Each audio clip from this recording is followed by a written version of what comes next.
dream factory. When I first started coming up with friendly phrases that put a positive spin on what some organisation is self-evidently doing, people said that that was totally unnecessary and no way for an honourable man to earn a living. Then I landed the Thames 7 water contract and came up with bringing water to people who need it. Stick that in fake handwriting on all the vans, I said, and that will in some way be good. Guys, I'm afraid we're getting tired.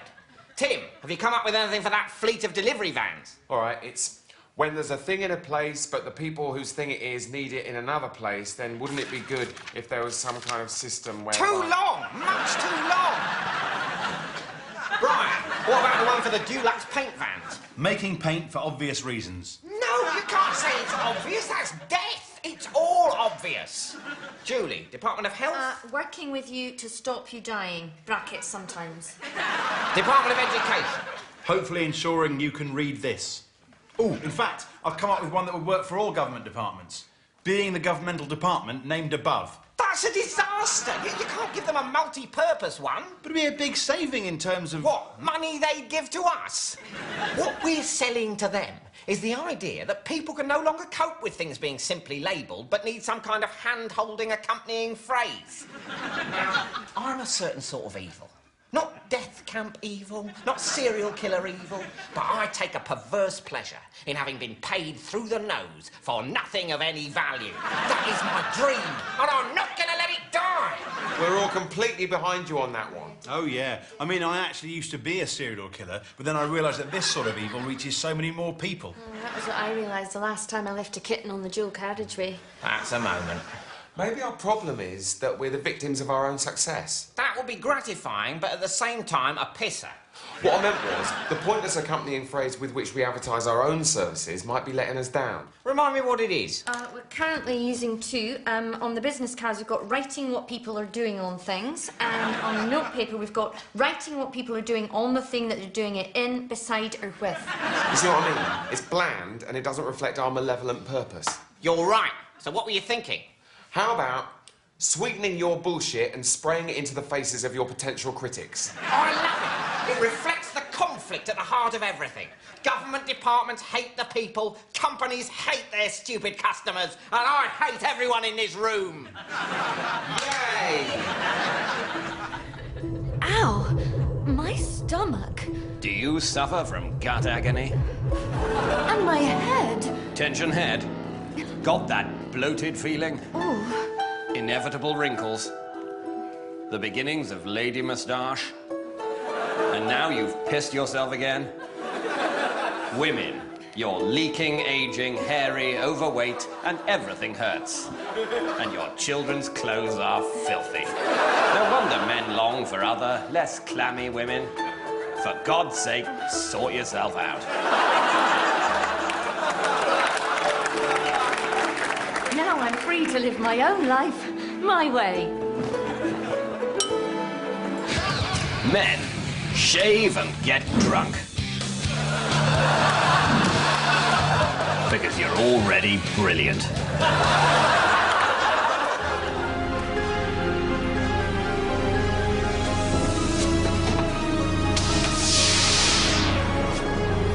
It works!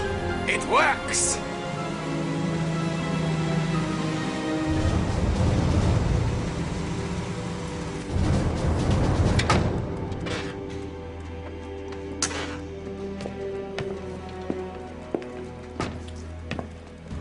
Professor? You should not be here. This is private property.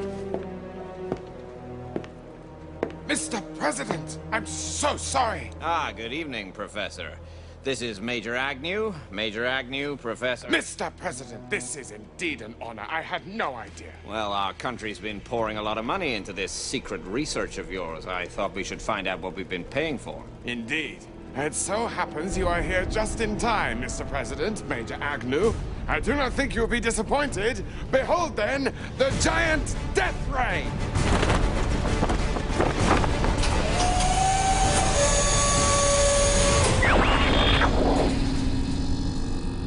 Well, I'll be... Professor, is that a laser? Yes, Major Agnew, the giant death ray is indeed a laser. And now perhaps you'll be so good as to place this simple tin of peaches into the path of my laser's beam. What? Do it, Major. Please.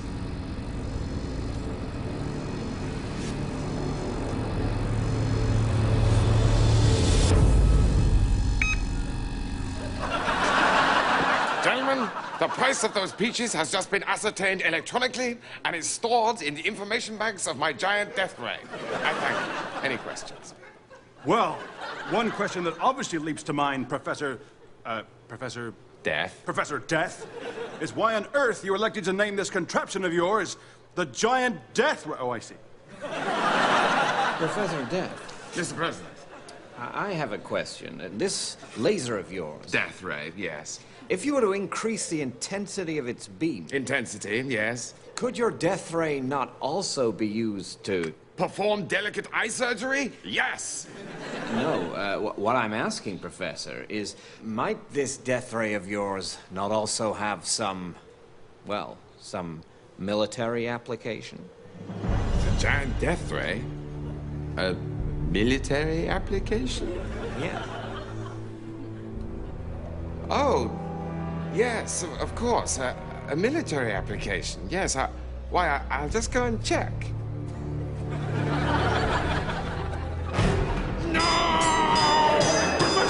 Professor, you're destroying it! Forgive me, Mr. President, but I am a man of science, not of war. I intended the giant death ray to be used for good, not evil. Okay. To help mankind, not to destroy it. Please, Professor, stop! I understand! Please, Professor Death! Thank you. Okay, so what else can you show us? To be used for good? Absolutely. None of that evil use. Good uses, yes. Very well. It was my intention to help mankind further, Mr. President, Major Agnew, by affixing the giant death ray to this. The armored scorpion of death. Behold!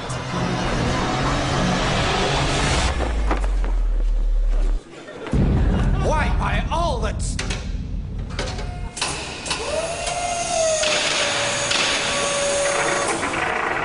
Placed behind the counter of any local convenience store, the armored scorpion of death's claws not merely aids the stacking of high shelves, but also easily facilitates the movement of household goods through shoulder-mounted beams maintained by its triangular red eyes. And the sting? Fires helpful bullets.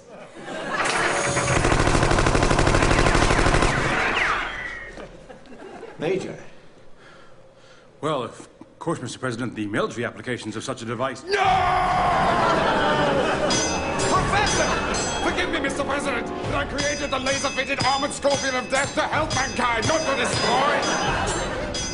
What's this unlimited power bomb? Ah, now that...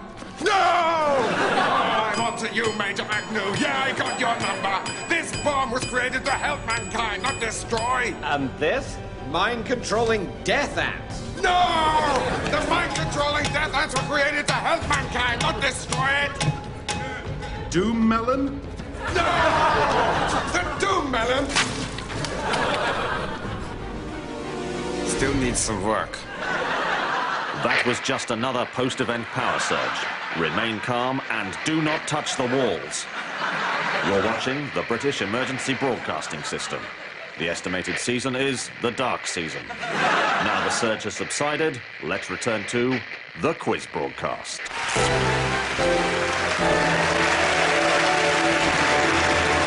So, on with the show. Round 2 is the questions round.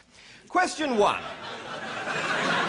Books say that the human body is 92% water. What was water? Was it an animal? Could be. Was it a country? Equally plausible. 1 point each there. Question 2. Books mention hope. What was hope? Was it a country? Possibly. Was it a spice? What's a spice? I think it's an animal. Fair enough. 1 point each. I always feel after that round, I really wish I'd listened more before the event. Don't you, Peter? Yes, I wish I'd listened to how you grow food. That would have been handy.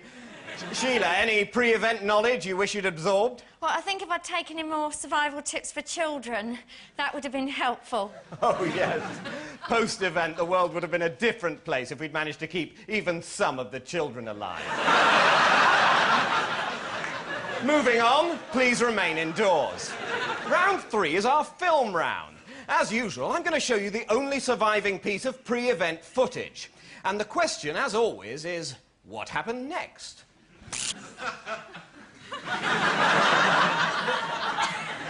So, anyone, what happened next?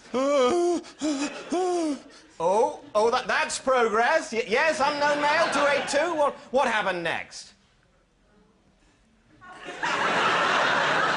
Ah, well, he's probably just going over and over the event in his head. This might be a good time to remind our viewers, if there are any, please don't think about the event. And, of course, remain indoors. It's coming out in clumps. So, the film. Anyone? What happened next? No one? Well, I'm not surprised you didn't get that, because the answer, we think, was the event. OK, round 4, sudden death.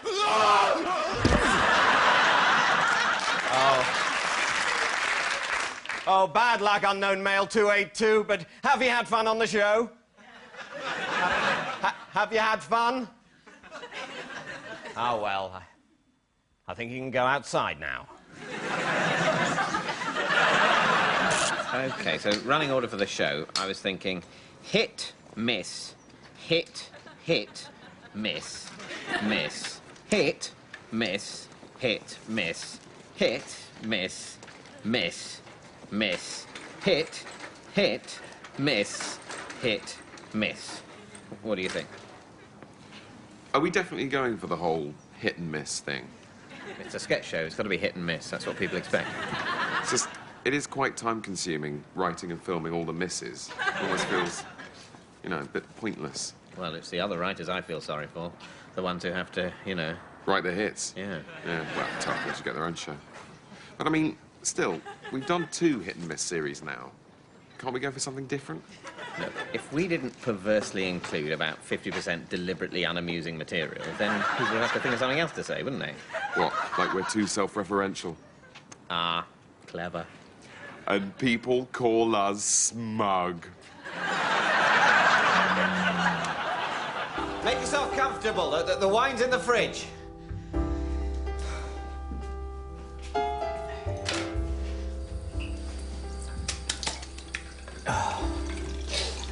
Oh, just relax. It's only a date.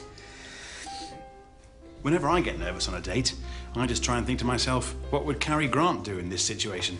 Yeah, but I don't really have any heroes like that. You quite like that Gary Rhodes book I bought you? Yeah, he's all right.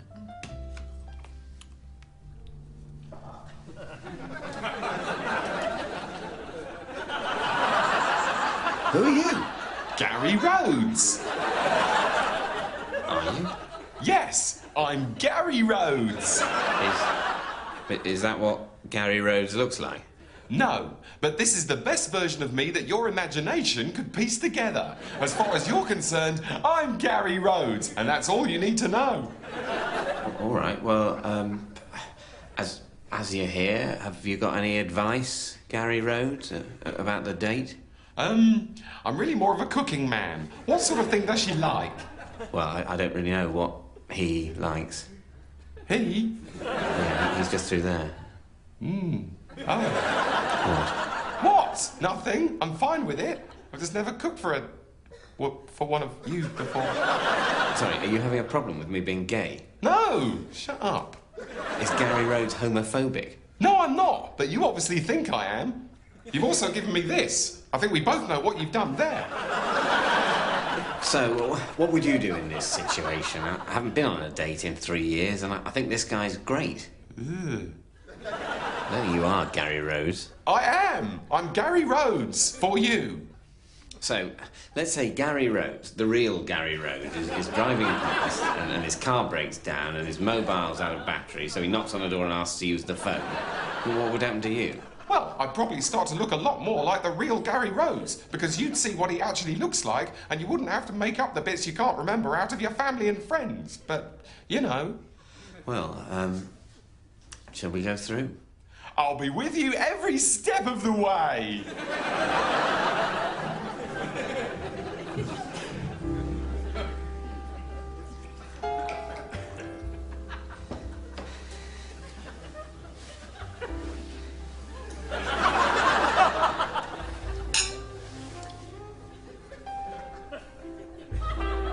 That was delicious. You're welcome. Thank you, Gary. It's Mr. Rhodes. And thank you so much for the wonderful gifts. Thanks, Andy McNabb. Bravo 20.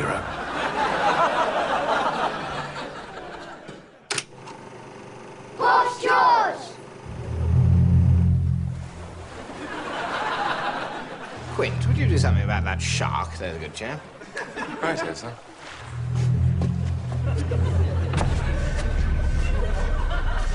This is their third job this month.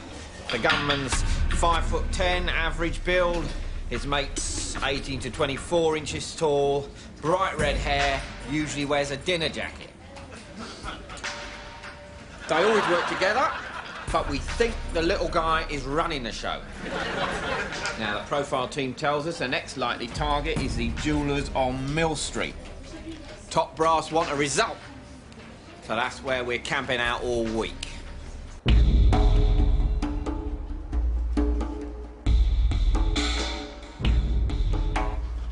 Excuse me, do you have a watch battery replacement service? No, try Hazley & Sons on the High Street. Oh, come on, Montague. Don't be like that.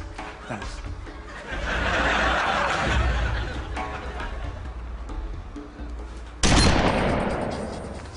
Everybody lay down on the ground! Do as he says! What did he say? Get on the ground! Put the jewelry in the gag! Sorry? The jewelry! Are you saying jewellery? Yes, put it in the gag! In the gag! He says bag. Do it, bitch! Our police know who you are. Don't come any closer. Stay back, he'll do it! Okay, easy. Go, Steve, save yourself! Save myself? Just go!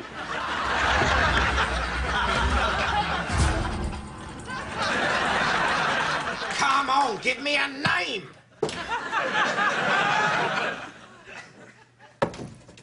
Anything? 5 hours and not a word. Tough bastard. Boss George! 2! Oh, Lord, there's another one. Well, ladies and gentlemen, as we all know, the city was in considerable peril from Professor Nucleon's exploding water until we were all saved by our superhero friend, or, as he likes to be known, Captain Todger. You're fucking welcome. Right, OK, so there we are. That concludes the press conference. Can't we ask Captain Todger some questions? No, I'm afraid Captain Todger is far too busy. Yeah, gladly. What can I do you for, my darling? I'd just like to ask the captain what was going through his mind when he stopped the meteorite hitting the cathedral. You mean, apart from knobbing? Yeah, I mean apart from knobbing. More knobbing!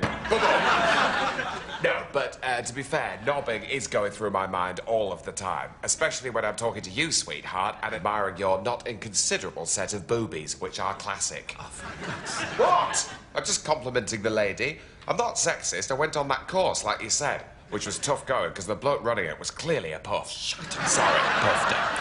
But to answer your question, my love, what are you doing later? Boom! Annyeong, Hennemore. I'm sorry, sir? Annyeong, Korean for hello. I'm getting into the spirit of it, you see, ready for tonight's banquet. If we can make a good impression on this Korean delegation, the future of Prattleford Glue will be secure for decades. And how better to impress them than with an authentic Korean banquet? Good plan, sir. And what do Koreans eat, Hennemore? Dog, sir? It is apparently dog, and I see no reason to check. Now, when the authentic Korean chefs, none of whom speak a word of English, arrive at 4, I shall be in a meeting. So I want you to show them into room 1, where the banquet is to be prepared.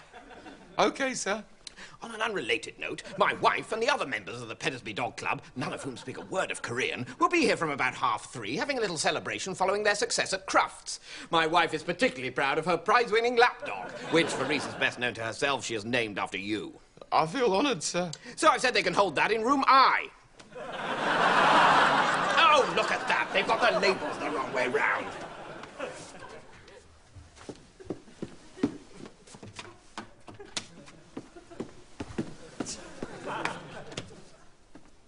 So, there'll be about 34 dogs in there, all under their Crufts victory cloches, which will be nice. Sounds lovely, sir. And I fail to see how even you, Hennemore, can screw up 2 such simple events. You can rely on me, sir.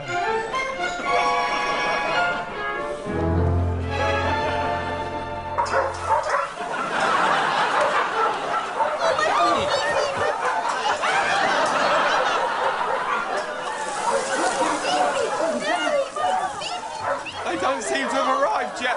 Oh!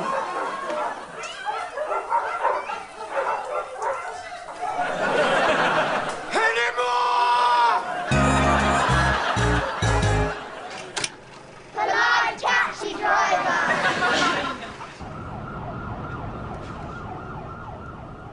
I'm so sorry. Are you talking to me? I thought you were talking to me. Are you talking to me? Now, before we rejoin the thrilling quarter-final between Joe Swale and Nigel Bond, we've just got time to see again that fascinating retrospective about the playing careers of our veteran commentary team, Ted Wilkes and Peter de Courcy.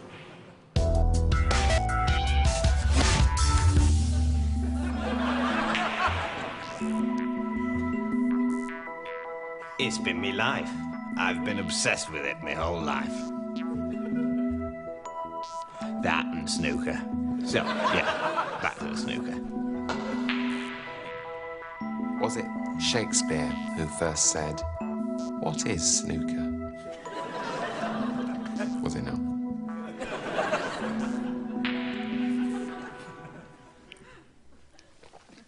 Well, it's in me blood, plain and simple.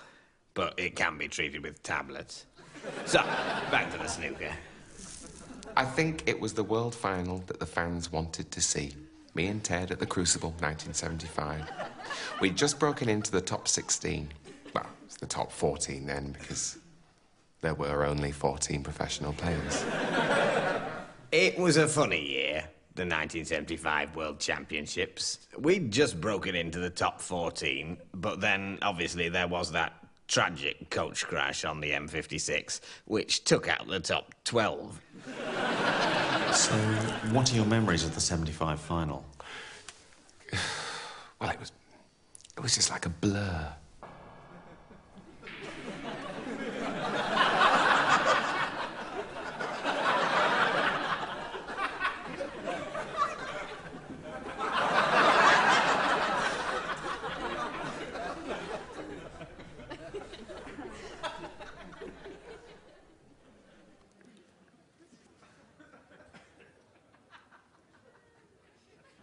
Is it my go? It was the longest final in Crucible history, which is particularly impressive because in those days it was just a best of 3. Yeah, we started on the Friday, and the first ball didn't go down till Saturday lunchtime.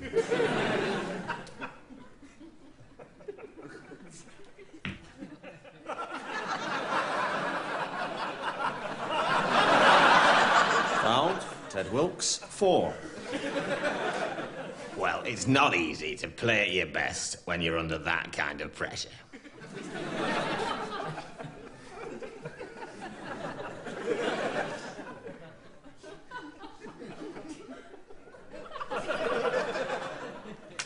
But fortunately, we did. Foul, Peter de Courcy, 4. Well, Peter was always the athlete. The man keeps in shape, like many a gay.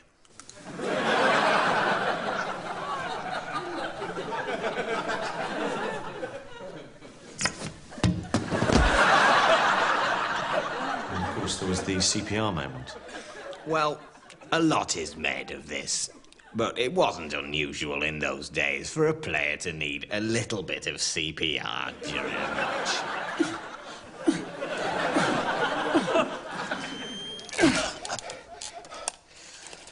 I think I'm okay. Oh. Has there been a change in snooker culture? Yes. Do the players drink less now? Yes. Do they manage to hit the ball more often? Certainly, yes. Is this a good thing? Who knows?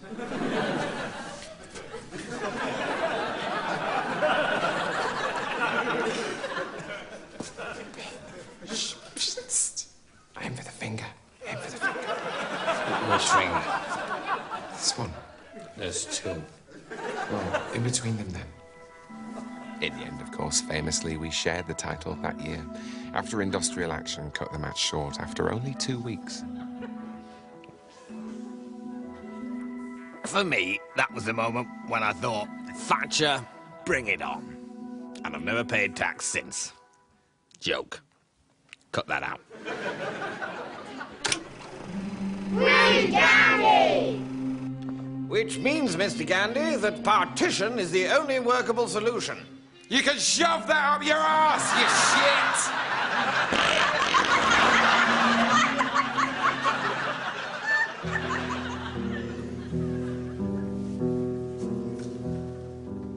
shit! Johnson, have you sent for Monsieur Voiron, the brilliant detective? Yes, Captain, he should be here directly. Excellent. Quite a piece of luck his being a passenger. Ah, Capitaine, I hear we have had, how shall we say, a little accident on board the ship. Hello again, monsieur. Yes, you remember that stowaway I was telling you about at dinner last night? Well, I arrived in my cabin and found him dead. And as far as you know, he had no friends or enemies on board the ship? None at all. It is indeed a mystery. And I've no idea how the murderer got a piano in here. It is quite, how you say, a conundrum. Right, hello, excuse me. What the hell is going on here? It's the Poirot-y sketch. The Poirot-y sketch? Yeah, that's what we're doing this morning. What's the problem? I'll tell you what the problem is. You're playing both parts. So, we're a double act. There are two of us. How come you're playing the captain and the detective? Well, I just thought, you know, that these sort of characters are something I'm better at. It just sort of felt right up my street. That's excellent. I should be playing one of these. You can't do both. There are plenty of other parts, Robert. You could play Nikolai if you want. Oh, cheers. I don't want to be Nikolai. I want to do one of these. Well, it just so happens that captains and detectives are my thing. I play very high status and... Oh, I don't believe this. It's egotistical, narcissistic. It's like you're using the show to act out some sick fantasy. Are you ready to rehearse the sex scene again? Yeah, just a minute. What? This is completely justified. I am much sexier than you. Oh, thanks very much.